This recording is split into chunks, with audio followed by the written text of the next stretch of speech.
So, good evening, very warm welcome.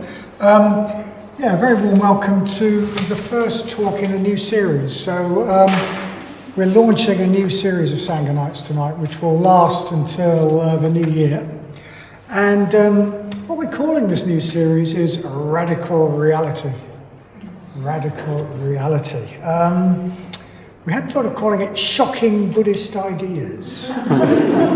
So prepare, and we'll succeed if you're shocked. Okay, we'll succeed if you're shocked. So why? What do we mean by radical reality, and why shocking Buddhist ideas? Maybe I'd like to illustrate that by reference to, a metaphor. So sometime around 400 years before the Christian era, before the start of the Christian era, the Greek philosopher Plato, in his work The Republic, compared the human condition, or the condition of most of us unenlightened humans, to the situation of a group of prisoners in a cave. And he said, we're like prisoners in a cave who are chained looking at the back wall of the cave. And behind us, there is a fire. And bizarrely, it's a very bizarre metaphor, there's a group of puppeteers. Conducting a puppet show by manipulating puppets in front of the fire. And what we are seeing, so the shadows of these puppets are cast on the wall, which is what we're looking at. So what we are seeing is all these confused, distorted, jumbled images of these puppets, and hearing echoes of the dialogue because it's all echoing around the cave. So we've got a picture of that here. So here's us, and we're looking at these. They're not particularly confused there. We're looking at these images on the back wall, and bizarrely there are these puppeteers doing it, and there's the fire. And of course, somewhere up there's light. There's the real world. So Plato says we're like that. There's another one actually. Let's have a look at the next one. So there we are again. There's us looking at some sort of story going on the back wall, and there's the fire, and there's an opening to the outside world. So Plato says we are like that. Most of us are like that. All we see are distorted images of things that aren't even real in themselves. They're only puppets. And the puppets may be very, very colourful, and they may be very, very beautiful. But in themselves, but all the prisoners see, they don't even see those. They just see the shadows, and of course the puppets aren't really the reality. The puppets are just they're just a copy of something real. And the story the puppets tell may be meaningful, but all we're hearing is distorted echoes and snippets of dialogue. So even if the puppets themselves are beautiful and colourful, they're not really real. They themselves are just shadows of reality. Because of course somewhere back up the cave, further out of the cave, behind the fire, behind the puppeteers, the cave opens out into the real world. And in the real world, there's bright sunshine instead of the dull flickering light of the fire. And all sorts of brightness and beauty that makes a mockery of the dull imitation provided by the puppets, let alone the mere shadows, distorted shadows of the puppets that is all we see, all the prisoners see. And then Plato goes on to talk about, so how meaningful is the discussion that goes on between the prisoners about the nature of things when they're looking at these shadows? He says, that discussion is, anything they say is completely meaningless, actually. They give names to shadows on the back wall of the cave that have no real meaning whatsoever. don't refer to names of things that don't refer to anything real. And they construct all sorts of ideas about the nature of things out of these words that don't mean anything, because they're all based on this deluded experience of reality. So that their ideas have no meaning whatsoever. They don't really relate to reality at all. And Plato is saying that we are like that. Unless we escape from the cave, we're like that. I suppose as Buddhists, what we might say is we're like that unless we're enlightened. To be enlightened means no longer just seeing the shadows, not even just seeing the puppets that make the shadows, but right out of the cave, in the sunlight, enlightened by the light of the sun. While we're still chained up, looking at the back wall of the cave, looking at the shadows on the back wall of the cave, we haven't got a clue. We haven't got a clue. All our ideas about the nature of things are wrong. And of course the Buddha said something different, said something similar. He said, all worldlings are mad. And worldlings means people who are still looking at the wall of the cave. And by mad he means delusional, living in a delusional reality, where what we do and how we act doesn't relate, doesn't make sense in terms of what's really real. So the Buddha said that all our ideas about the nature of things are upside down. And Sangharakshita's talked a little bit about this. He said, well, when we hear the Buddha say, worldlings are mad, our ideas are upside down, what we probably think is that, well, we've pretty much got it sussed out. We pretty much understand the nature of things.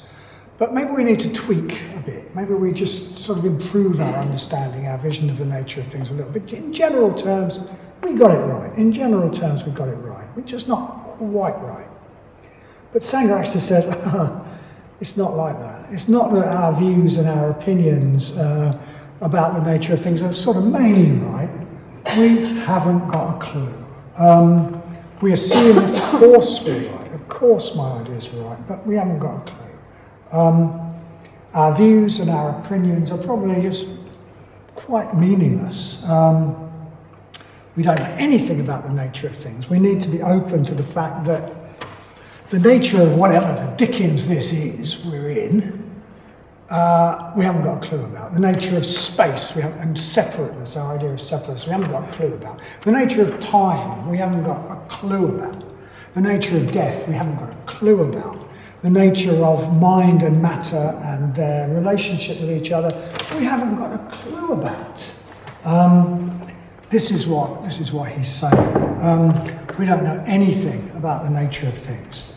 We're just as deluded as the prisoners in the cave. And other Buddhist philosophers have said exactly the same thing. Actually, the great philosopher Nagarjuna, who made an enormous contribution to Buddhist philosophy, said that all our words are what he called play words.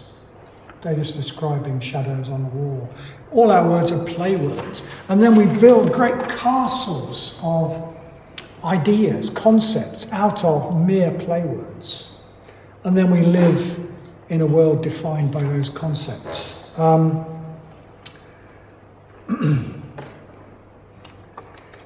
Nagarjuna said that any idea that you can come up with, I can find a way of contradicting it, because all ideas are just made out of play words, basically.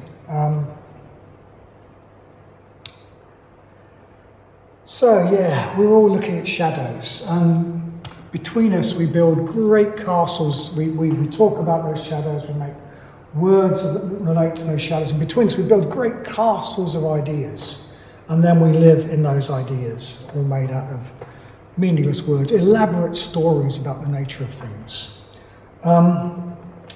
So if that is us, if that's our real situation, when someone talks about how reality really is, the reality outside the cave in the sunlight, it's going to sound shocking.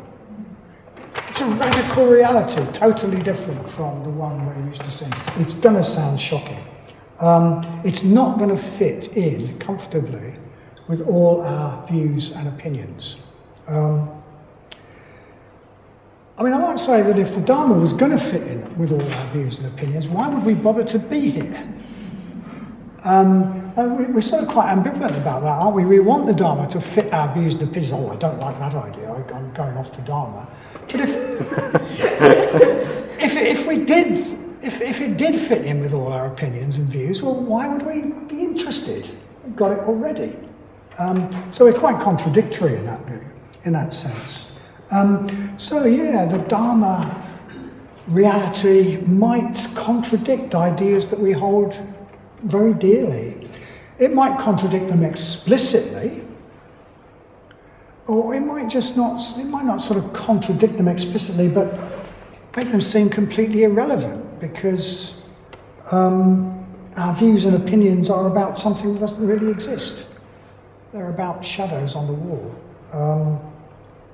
A delusional version of reality. So real reality might just seem too radical for us. It's a nice title, isn't it? Radical reality, but maybe it just seems a bit too radical to accept. And that's what, this series of Sangha is going to be about, which is why it might be a bit shocking. Radical reality. A look into what Buddhism has to say about the nature of things that will challenge some views, I hope, that we take completely for granted. Just don't have any doubt that they're true. Might get challenged. So as I said, when we were thinking about this topic, the first title we came up with was Shocking Buddhist Ideas. So hopefully our series on radical reality will be shocking. But if we can see past the shock, then these Dharmic ideas can also be liberating. They help us to see things as they help us to take off the chains that keep us looking at the wall, help us to turn around and look in the direction of the light, begin seeing things as they are. The Dharma gives us a radical retake on reality. Good alliteration. Radical retake on reality,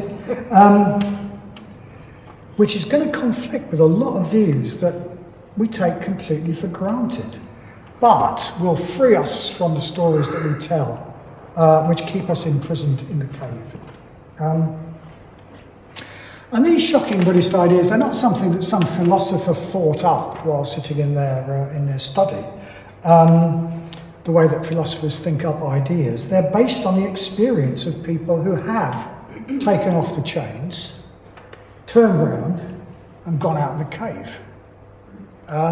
Or at least turned around, at least had a look, at least it's looked at there's puppets, oh look, turn around, there's a light over there, at least that. People who've left the cave, that means preeminently the great masters of the tradition, preeminently the Buddha himself, but also people who followed in his footsteps, and then a lot of other people who perhaps have had a bit of a look round and haven't just been looking at the cave, maybe have made it part of the way out of the cave. All down through the ages. People have just sort of turned around and seen that there is light at the end of the tunnel. Hooray. But as I've said, what these people report back to us may seem shocking, may not always be welcome. We may not always want to make the journey towards the mouth of the cave. Actually, let me go back a bit. Let's go to the next picture. That'll be relevant in a minute. So in the Republic, in his work The Republic, Plato talks about what happens when a prisoner is freed and is no longer looking at the wall of the cave. So what he says is that when they turn around, when a prisoner is freed and they turn around, being accustomed to really dim light and just seeing shadows, stop looking at that. Being accustomed to just seeing dim, you've got to look at me.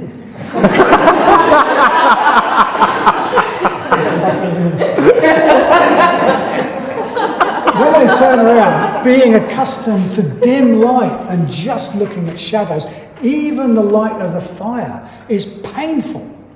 Even just the light that's coming from the fire is painful.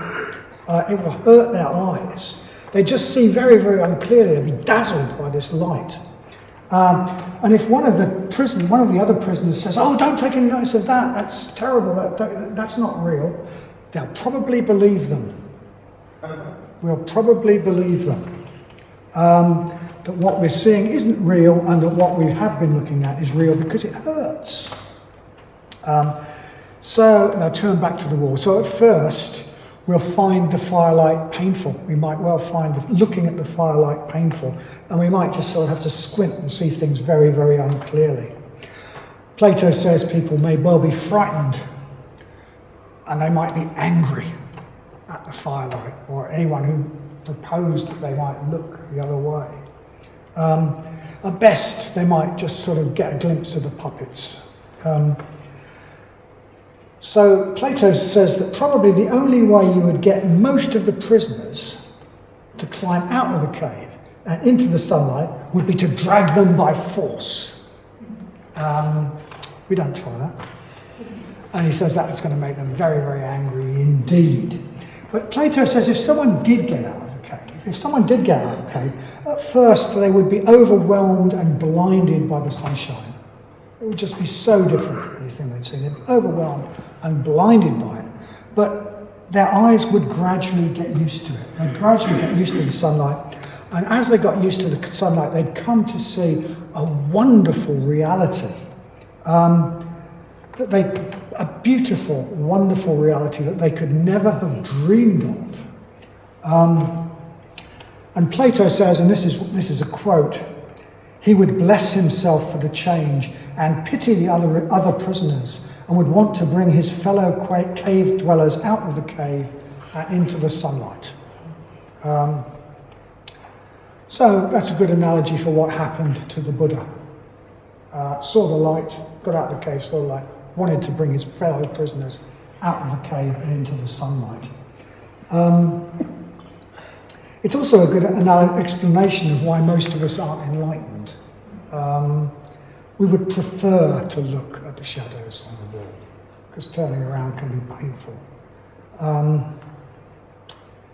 So what Plato says is that the person who's escaped and got out into the sunshine would go back into the cave. They would go back into the cave to try to persuade the other prisoners to leave. Of course, because they're not really chained up. They're only chained by mind-forged manacles, as Blake calls them, not by real chains. So the escapee would go back, and he or she would say, "Look, this is amazing, turn around, look, it's absolutely remarkable what's out there. It's nothing like this dim show. Come on, I know it's going to hurt a bit, but you're going to have to take time to get used to it. But come on, you're just not going to believe this." And they'd go, "Whatever. Get out of here. What are you talking about?" They might find it threatening. They've sort of got it all sorted out here. They might threaten the status quo, and they might think he was mad. They'd find all sorts of reasons for discrediting him. Very few would listen. And Plato says it's very likely that the other prisoners would try and kill him or her, because they would be so threatening and so much upsetting to the status quo, just as the Athenians killed Socrates. And just as the Jews killed Jesus, they would try and kill him, because we don't want to hear that. We don't want to hear we got it all wrong. So this is what's going on in this rather sort of difficult one.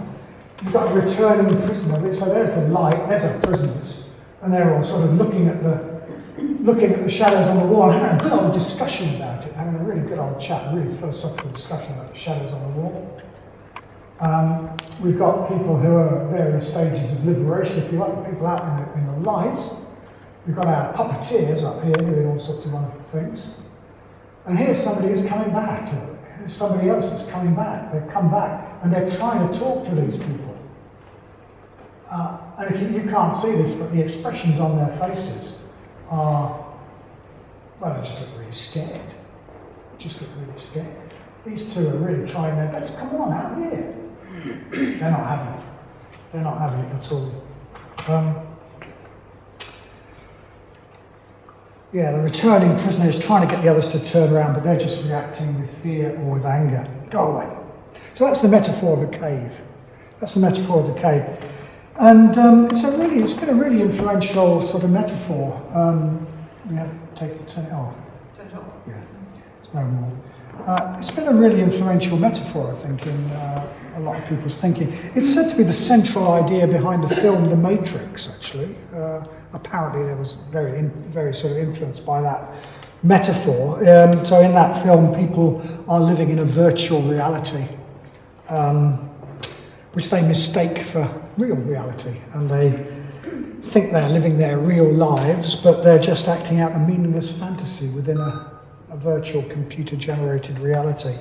Apparently it's also inspired a song by Mumford and Sons called The Cave. I don't know if anyone knows. So I'm told.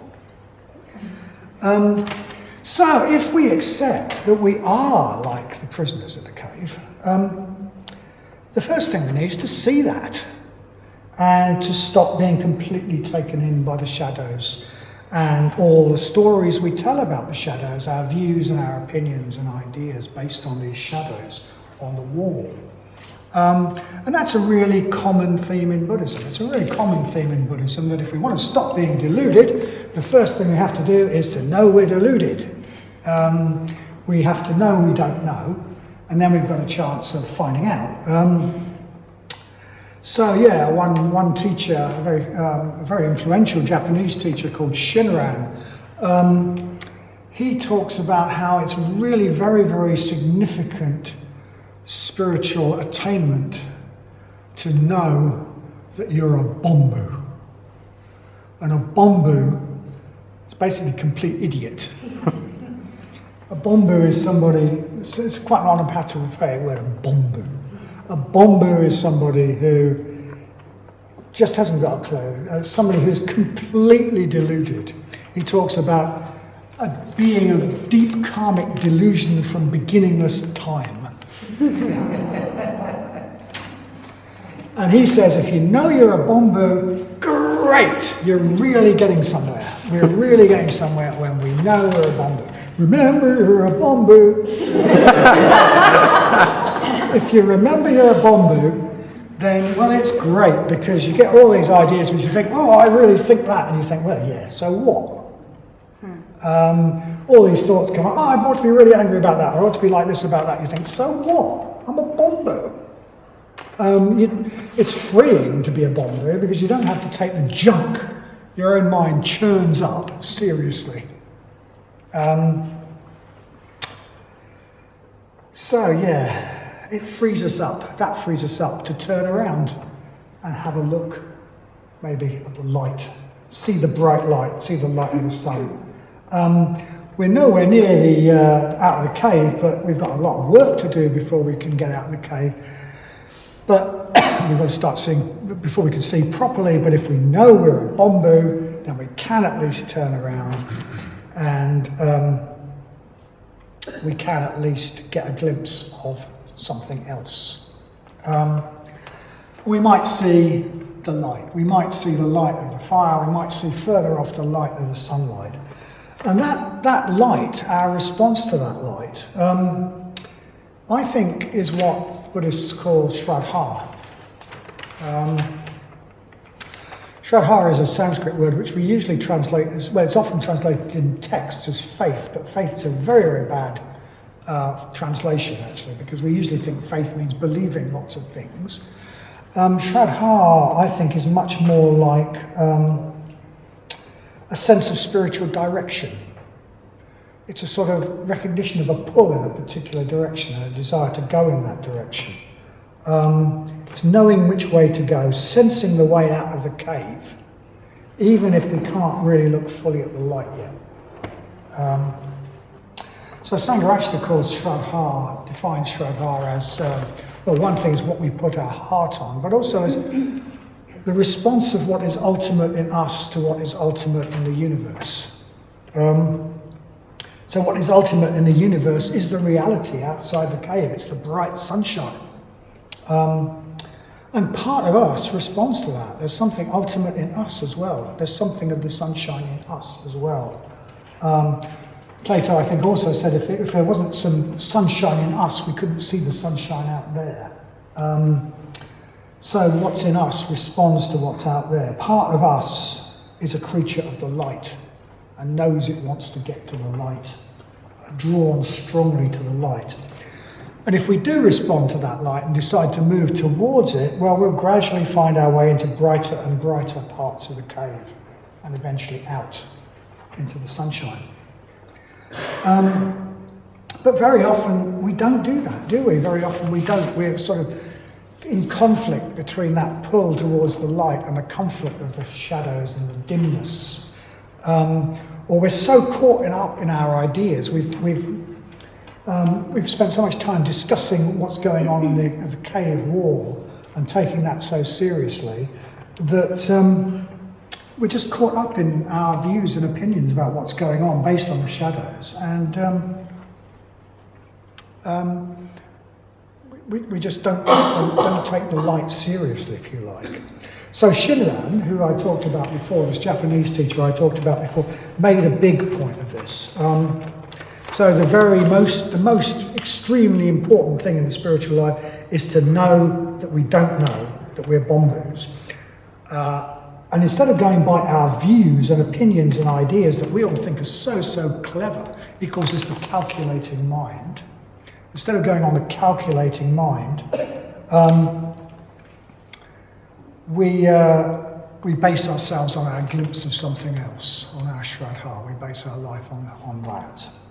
So, in a way, that's one shocking Buddhist idea I'd like to follow up tonight, which is that all those views and opinions and all those thoughts that we take so very seriously, which we use to create our identity, which we cherish, are likely to be completely wrong or completely irrelevant. That what we think isn't important at all. We're bombus. So yeah, moving away from metaphor, like the metaphor of the cave, I mean, talking in more sort of rational terms. Why can I say that? How can I possibly say that our thoughts don't matter? After all, Descartes said, "I think, therefore I am." So surely our thinking is what defines us. Well, it depends what you mean by thinking. Because I suppose as Buddhists we might think, I am most strongly when I'm not thinking. That my thinking is just often a load of tosh, to be frank. So yeah, how can I say that what we think isn't important? Well, firstly, I think if we think about it, we're just going to have to admit that an awful lot of our thinking about the nature of things, a lot of the things we take for granted, are just the product of our conditioning. We pick up views by osmosis from the time we're born, from our family, from our friends, from our education, from the media, from films, from books. So we tend to pick up what is the prevailing view among people like us. So, we sort of all move among people like us. We probably define ourselves as people like us, I don't know, Guardian readers, whatever. And what people like us think, we completely take for granted as the truth. No questions asked. That is true. Of course it's true. Interesting, isn't it? Because the Victorians, for example, thought exactly the same way. They were totally convinced that the way they thought was true. And now it doesn't look true. And the way we think is true, all the things we take for granted is true, they're not going to look so true in 100 years' time either. People are going to say, oh, those people in the 21st century, they always thought this. So we need to be able to stand back a bit from our times. So we can't travel in time. We can't get in a time machine and go forward into the future and just see how different things are going to look from some other time. But if you want to find out, one way of finding out how conditioned all our opinions and our views of the nature of things are, one really good idea is to go abroad, go somewhere really foreign. Go somewhere really foreign. Even ridiculously minor things like taking for granted that it's a good thing that people turn up on time to things. Go to Spain. Go to Spain. I remember trying to run a retreat in Spain, and dinner would be 2 hours late. Pujas would start at 12 o'clock. People would roll. By the time people had stopped rolling into meditation, other people had started leaving. And the Brits, the uptight Brits, would go, well, yeah, but what about... And the Spaniards are going, yeah, great. And the Spaniards are actually happier for some reason. I mean, but this is deeply challenging to my conditioning. I mean, of course, it's really wrong to be always late. Even minor things, but they're much bigger things as well. Just whole assumptions about the nature of what it means to be human, what it means to live a good life, can be completely different in other cultures. And it's all hidden behind the surface. We take ours totally for granted, they take theirs totally for granted, and occasionally the two meet like tectonic plates if you go abroad and spend really some time, not as a tourist. They meet like tectonic plates, and it's completely shocking. So most people's response to that is to think they've got it completely wrong. I mean, that has always been the Brits' approach, the rest of the world has got it totally wrong, and if only they could learn to be like us, everything would be great. So yeah, go abroad, that's a good way of doing it.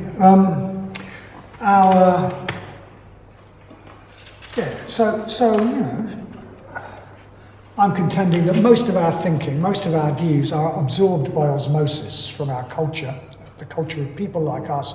We take it totally for granted. It's not original. We haven't done any original thinking. They're supposed to be my ideas, but are they my ideas, or are they just everyone's ideas that I've just sort of absorbed?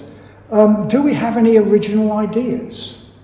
And I think if we want to answer that question, do I have any original ideas? The first question would be, how much time do I spend actually thinking? How much time do I spend sitting down, doing nothing else except reflecting? The philosopher Nietzsche said, nobody who spends any less than a third of each day thinking could possibly be a philosopher. Do we do that? Do we sort of sit down and really think things through? Most of us don't, but we've still got these ideas that we think are my ideas. I think we could also ask ourselves one guide to whether our ideas are just sort of picked up by osmosis or not. If a lot of our views are exactly the same as most of the people around us, the people like us, that's a warning sign for a start. It's particularly a warning sign if those ideas are shared by all the people around us, people like us, but they wouldn't have been shared by great thinkers of the past, then we're probably really in trouble. If the Buddha wouldn't have thought that way, for example, then the fact that, all my mates do might not mean all that much, because maybe my mates aren't quite as smart as the Buddha, I mean, there have been and a good acid test to our ideas is, have there been people who were really, really clever and really thought differently? Because if there were, might be a problem here. So I'm not talking about, when I talk about what the Buddha thought, I'm not talking about scientific questions. I'm not talking about how far it is from Paris to New York or something, which didn't exist then. I'm talking about deeper issues. Science is very largely the science of the things on the wall, how they work.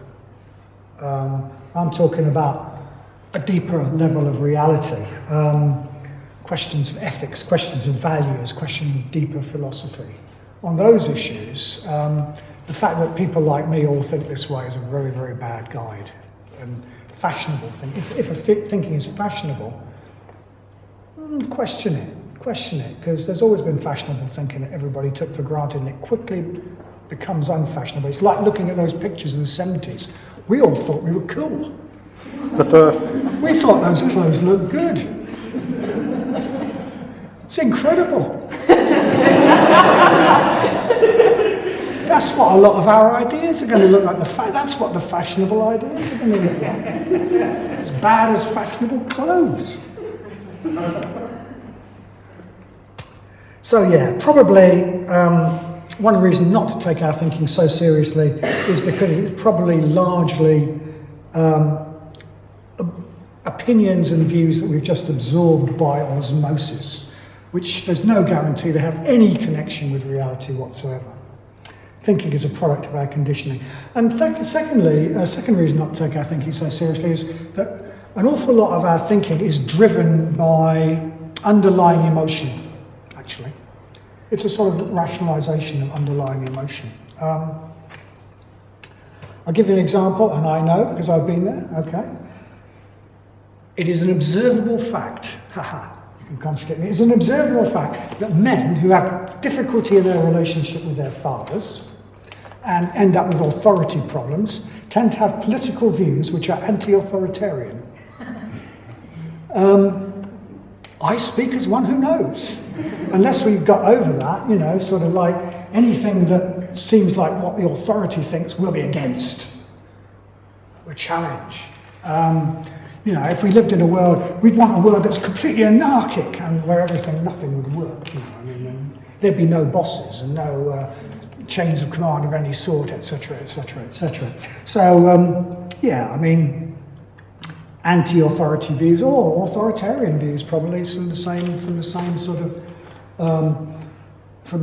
of background, that our emotions our underlying emotions often condition our views. And I think I can give an example of both how our thinking is often fashionable and often driven by, if you like personal likes and dislikes based on emotion, by considering contentiously the issue of single-sex groups in our Buddhist Centre. We like having single-sex groups in our Buddhist Centre. We think they work. But when people come along here, they're very often, oh, it's terrible. I don't want to be in such a group. And a real sense that that's a bad thing. So we might think that that's a bad thing to have single-sex groups, partly because that is the fashion of our times, to think that single-sex groups are a bad thing. It's just what people like us think. That's the fashionable way to think. We might also, that would be just because we've absorbed that opinion by osmosis without questioning it. We might also think that single-sex groups are bad because secretly we're always slightly on the lookout, even if we don't mean to do anything about it. There's a frisson between men and women, which maybe, especially among heterosexuals, I don't want to be too exclusive, there's a frisson among men and women, which maybe isn't there when in single-sex groups. And maybe blokes sometimes find other blokes challenging and difficult. They'd like to have shoulders to cry on, all sorts of things like that. So single-sex groups seem a bit boring. So we think, I don't like single-sex groups. And this is something that humans often do. We mistake whether we like an idea or like a thing with whether it works or whether it's true. So we very often say, I like that idea. But liking that idea doesn't mean it's true, does it? I mean, it just means we've got some sort of emotional attachment to it. It might be that we dislike single-sex groups. We think they're a bad thing because there's none of that frisson. But if we were really thinking, we might think something like, and not just being fashionable or going on emotion, we might think something like, yes, groups of men, exclusive groups of men, are a bad thing when they perpetuate male privilege. Maybe like exclusive schools, maybe like organisations like the Masons. That's a bad thing. They're perpetuating a gender inequality. That's a bad thing. But an awful lot of groupings are nothing to do with that sort of political thing or to do with gender equality. And it's possible that maybe there are some positives in single-sex groups. So maybe I better find out whether there are and go into one and see what happens and see whether these benefits that people talk about are real. And that might be, if you like, that would be the approach of thinking about it rather than just reacting to it. Okay, contentious example over. But maybe giving a little bit of a clue, if we look at ourselves honestly, about some of the reasons why we just take certain things completely for granted. It's unfashionable, but we don't like it. There's a third reason why I can think of why we shouldn't take our thoughts all that seriously, and that is, frankly, that an awful lot of our thinking is just what I characterise as mental weather. We can think one thing 1 minute and something else a little while ago. There's a very useful word in Buddhism that's used for this, which is prapancha, and prapancha is sometimes translated as mental proliferation. Our mind just throws up stories based on sort of underlying emotions. It throws up stories all the time. You see this in meditation. Oh, they hate me. It's rubbish. They don't hate you, etc., etc. Oh, they were trying to do this. Our mind just throws up stories, and very often we grab onto these stories and take them seriously. So that's another reason why maybe we shouldn't take our thinking that seriously. And last but not least, as to why we shouldn't take our thinking that seriously, especially when it comes to thinking about the really important things, about the nature of reality, the nature of existence. The reason we shouldn't take our thinking about that too seriously, apart from the analogy of the cave, is that we are simply not equipped to think out the nature of reality using the sort of symbol manipulating rational mind. We're not equipped to do it.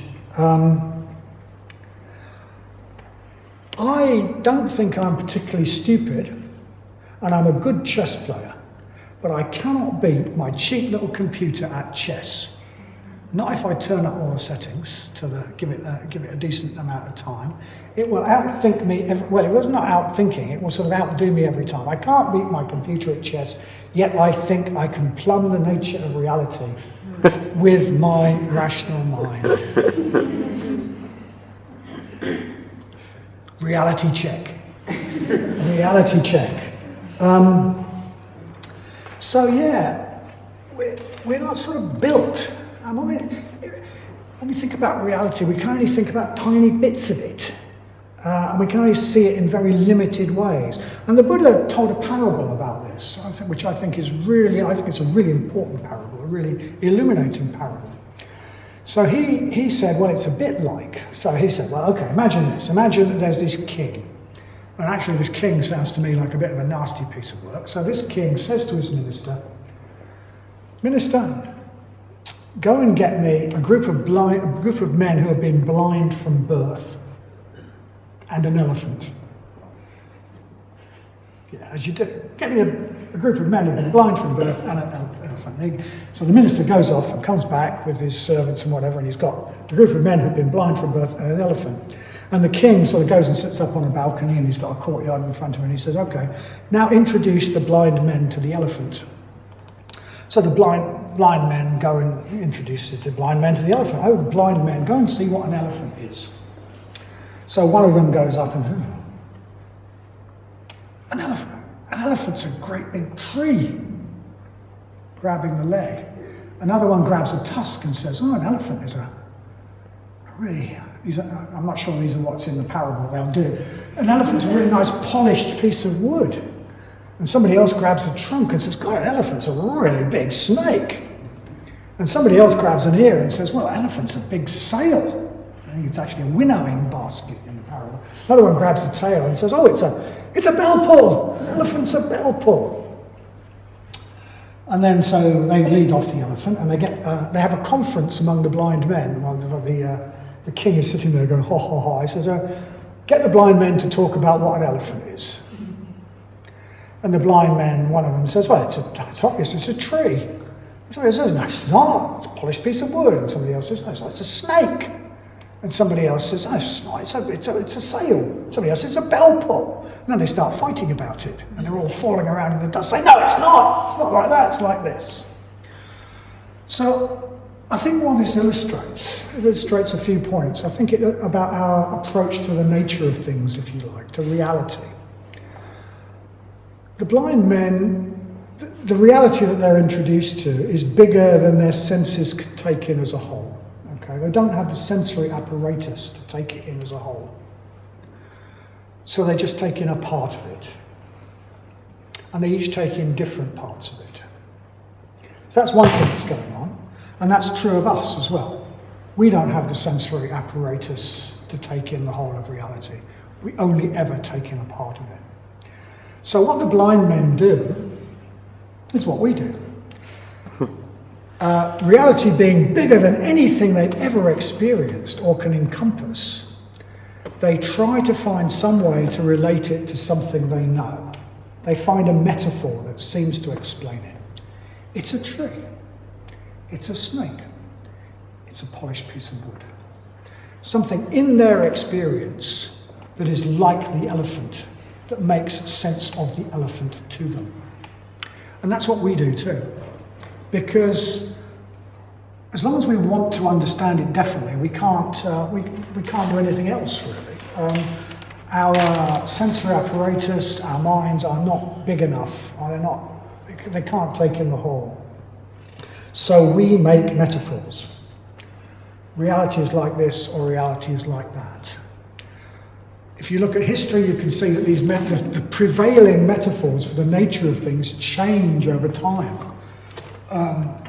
So in the Middle Ages, reality was very often seen as a bit like a royal court. So in the Middle Ages, to get anything done, you had to go and find somebody at court who would talk to somebody higher up who would get something done. And reality was a bit like that. You've got God at the top, and then you've got angels and saints and blah, blah, blah, and your vicar somewhere down here. And you sort of had to, that's what reality was like. It's like a royal court. Or it was like a big family, so there was God, who was the ruler of the family. And you had to find ways of sort of placating him. That's what reality was like.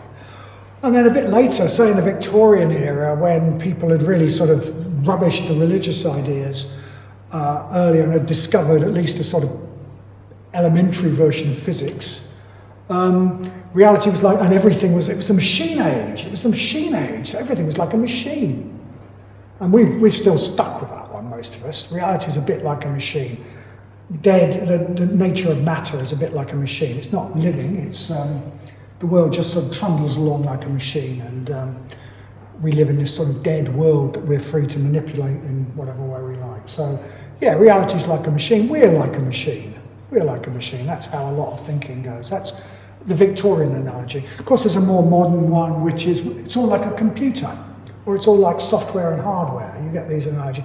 Well, let me let you in on a secret. Reality is not a royal court. It is not a machine, and it's not a computer, and it's not a computer program either. It's something outside of our experience that we can use those things to shine a little bit of a light on it from some direction. So these analogies, these metaphors that we use to explain reality, they're all very well, as long as we remember to preface each one with something like, it's a bit as though.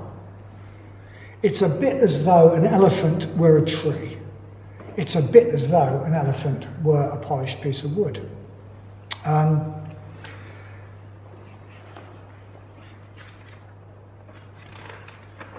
It's a bit as though, what? Yeah, so,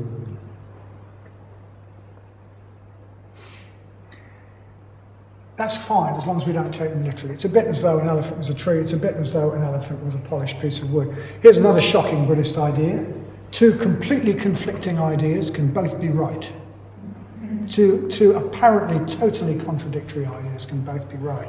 An elephant is like a tree, and it is like a snake, and it is like a bell pull, and blah, blah, blah. We could say it's a bit like somebody's trying to say reality is the colour blue, and we have all been blind from birth, and somebody is trying to describe it.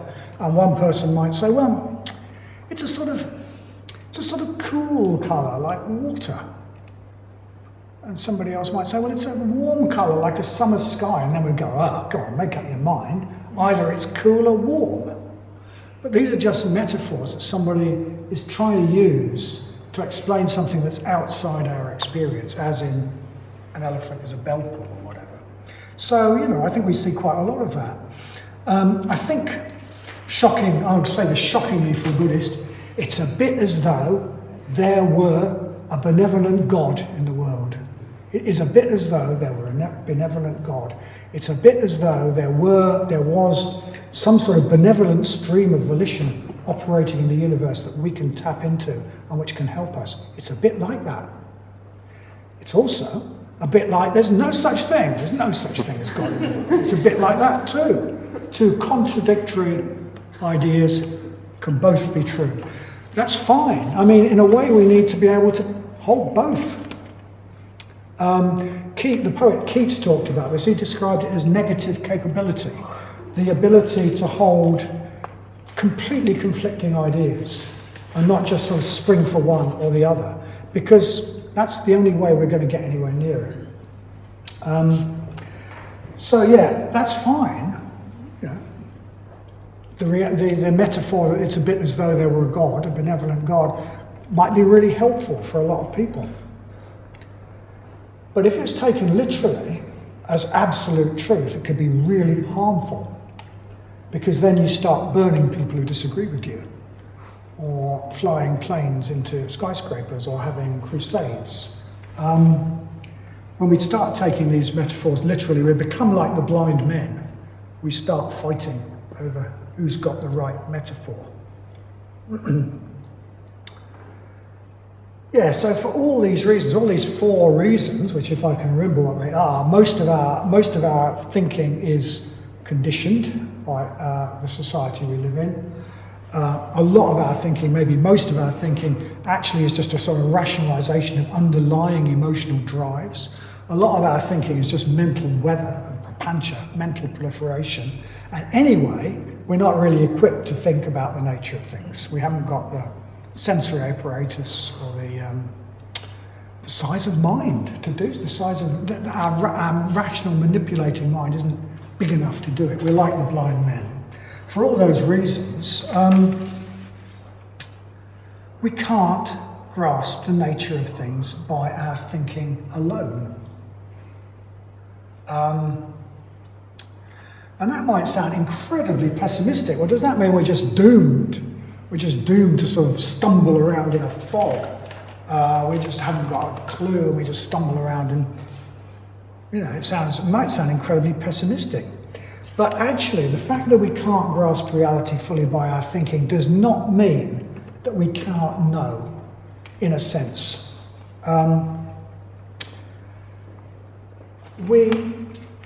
It's sort of axiomatic in Buddhism that we know, not just by thinking in terms of rational, sort of manipulating words and manipulating rational symbols, logical symbols. We know by some sort of other faculty. We need to develop a faculty which allows us to perceive the nature of things directly, which we can do through meditation. We do it by having what Maitreya Bandhi, who was here a few weeks ago, called a fit mind. He says the first thing we need to do is develop a fit mind, which is a mind that can actually concentrate on things, an ethical mind, a mind with positive emotion, an integrated, united mind. We develop a fit mind, and that mind can begin to see, not think the nature of reality, but see the nature of reality. Sangha, actually, the founder of our order, talks about what he calls the spiritual faculty. He says we need to develop what he calls the spiritual faculty, which is our faculty for perceiving deeper truths. If you like, it's the faculty that can see the light in the cave, not just make up stories about the stuff on the walls. So he talks about the spiritual faculty, which is a faculty he says we need to develop, we need to cultivate. It's very akin to our appreciation of beauty. It's composed both of rational thinking, but also of feeling. It brings together thinking and feeling and unites the two. And of course this spiritual faculty that he's talking about is very, very much related to what I talked about earlier, Shraddha, that sense of direction.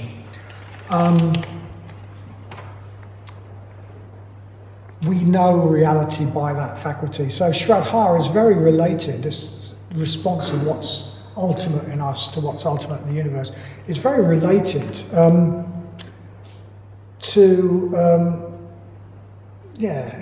sorry, I've lost my track here. It's very related to this spiritual faculty. It's the way that we see reality, where we are now. It's related, I know what I mean, it's related to insight. So we talk about insight, and sometimes we fool ourselves that insight means a rational knowing. But insight means a whole being knowing, heart, mind, and guts all together. It's much more the way we know that over there, at the back of that cave, there's something really worth going for. That might be as good as we can get right now. But gradually, as we move towards that light, it gets clearer and clearer. So I think, as Sangharashta says, our Shraddha is a sort of premonition, if you like, of insight. It's a precursor of insight. It's insight at our stage. That's what insight is like at our stage of the path. So yeah, just to round up, I think it's a really good idea to know that we don't know, to know that a lot of our thinking is complete tosh, that we're bombos, and therefore to just sit light to all those things that we think we absolutely know and take totally for granted, to really question the things that we take totally for granted, to be open to the idea that there's much more to life than we know about, open to the idea that all our ideas about really fundamental things, what the dickens is going on here? What on earth is this about? Why am I? I mean, think about it, it's puzzling, isn't it? I mean, what the dickens is this about? What's space about? What's time about? What's living about? What's death about? What's mind? What's matter? Just being open to the idea that, we probably think we know a lot of that, but we don't. We just don't. So this is what the rest of this course is going to be about. Challenging the views and the stories that we probably take for granted. Hearing about how the physical world is not a dead machine but is alive.